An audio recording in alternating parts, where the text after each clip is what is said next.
Test 189. Cədvələ əsasən uyğun fikirləri müəyyən edin.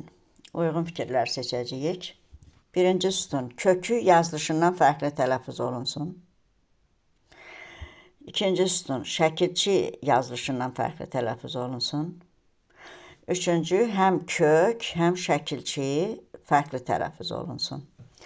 Birinci sözə baxırıq. Müəllimlər. Müəllimlər sözünün kökü müəllim olduğu kimi deyilir. Deməli, şərti ödəməli. Bir səhvdir və bizə lazım deyil.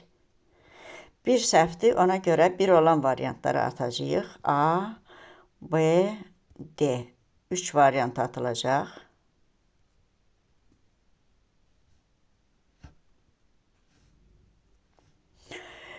Qalan variant C və E-dir. Rəqəmlərə baxırıq. 2, 4 hər ikisində var. Deməli, bunlar doğrudur. Bunlarla işləmirik. 6 və 5 ilə işləyirik.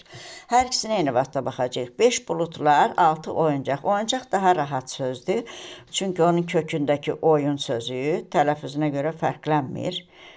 Bizə isə lazımdır ki, fərqlənsin. Deməli, 6 səhvdir. 6 səhv olduğuna görə 6 olan variant C kənarlaşacaq. Deməli, 6-ya görə kənarlaşdı C. Düzgün cavabımız qaldı E variantı. 1, 2, 4, 5. 2. Vəsait. Sözün kökü i artımı ilə deyilir. Ona görə şərti ödəyir. Düzdür. 4. Kəskin sözündə şəkilçi fərqli tələffüz olunmalıdır. Bəli, kin burada 2 kərsamt yanaşı gəldiyinə görə ikincisi cingiltili deyilməlidir və ki deyiləcək. Düzdür. Və 6-nı isə izah elədik. Deməli, düzgün cavab E variantı 2, 4, 5.